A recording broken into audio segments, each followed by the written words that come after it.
Shop's still blown up. We need to have a reorg day. We're just not there yet. Jim's here causing trouble. Like he does. All right, Bill's doing layout on a lightweight drum. And she said, badge on the inside. I love it when I get a quick response. Hoops are done, hardware's done. Yeah, I made, so it's super lightweight, so I made an aluminum snare strainer. I did a whole batch of these things. And this weighs 3.7 ounces, this weighs 1.6 ounces. A difference of 2.1 ounces is really insignificant, but like if I do that with every aspect of the drum, then by the time I'm done, I've saved a pound. So that's the plan anyway. I'm gonna tuck in for some sanding. Pad sand back on this for spray, scuff sand for spray, wet sand buffing on these two, and sand a few hoops for the Steve Weiss drums.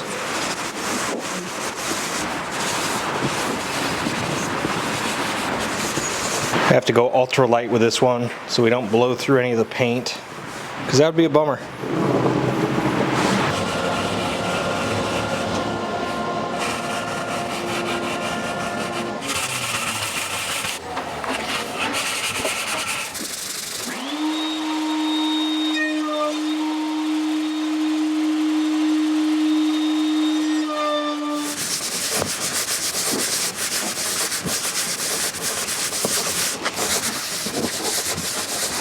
The soothing sound of rain.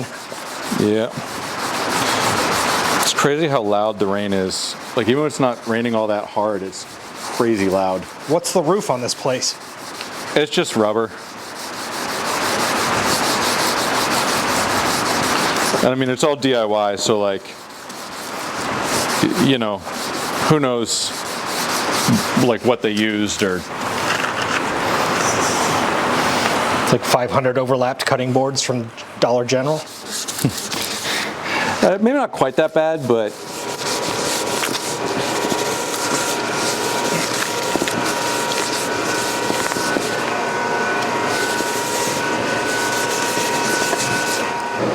someday I'm going to unlock the efficiency skill for wet sanding, but not today. So taking a break and humping a robot.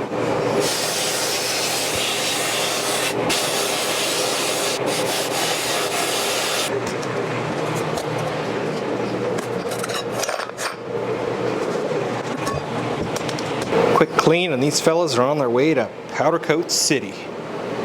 sweet. That aluminum strainer, which is now powder coated to not look like aluminum.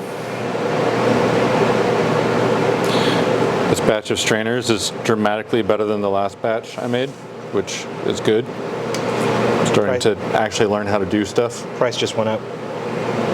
Yeah. I think that's gonna look cool.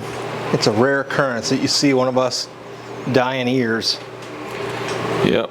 Even more rare to see them brown. Yep. Yeah, now that we have our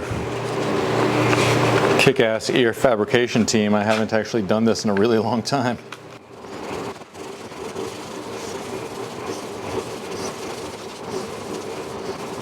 We need a kick-ass wet sanding team next. That's what we need. Yeah, right. Well, apparently we have an intern coming, so. But I also kind of like some of the inconsistencies in the color, so. I like the blacker than black consistent, but brown I kind of like the rustic. Yeah, it's like a little splotchy, kind of looks, I don't know, it looks more natural somehow. Like there's a line where it's not cool, it just kind of looks crappy. I'm trying to decide where that line is, you know? Like a little bit of inconsistency is nice. Like I think this one looks really cool. I'm trying to decide what the standard is.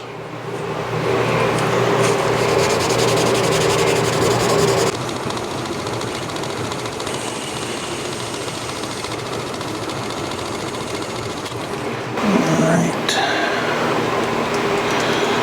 Just going to put a mounting hole in it.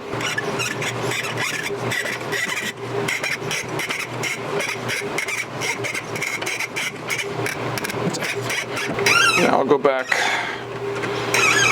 bottoming tap, get the rest. I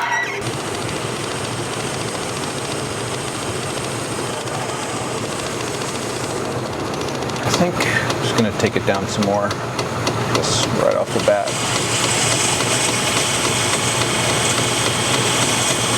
I think that's closer to the actual size I'm looking for.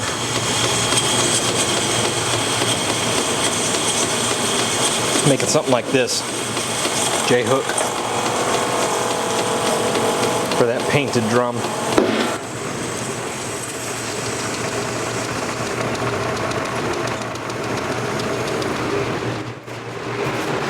I'm still fighting with these two. It's been a struggle.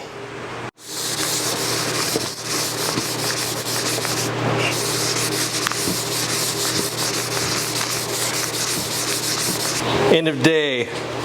Nothing fully done, but a lot of things close. These hooks just need a quick clean and then powder coat. These hoops need a bunch of work. This lightweight drum is dang near ready for assembly. Just once Yeah, that one's really close to being done. Once these ears dry and get laced, it can be assembled. These have been a struggle. Bill thinks they can probably get pushed to 4, but they still got to go through 4, 6, 8, and then buffing. And then I got hoops for the 26, but the 24 hoops for that are coming with all the Nordic stock. And then we took a look at my newest creation, because as Bill says, I like to make things to make things. That is true. I don't think it's ready for its unveiling party, but if this works, it's a shell masking jig, by the way. If this works, it will be a huge time saver. Yeah, it's really cool, and I mean, it's almost there, man. Like, that's gonna save a ton of time. Hopefully we get it into working order before the concert toms roll in. Yeah. Or we just get Dave to mask all those drums.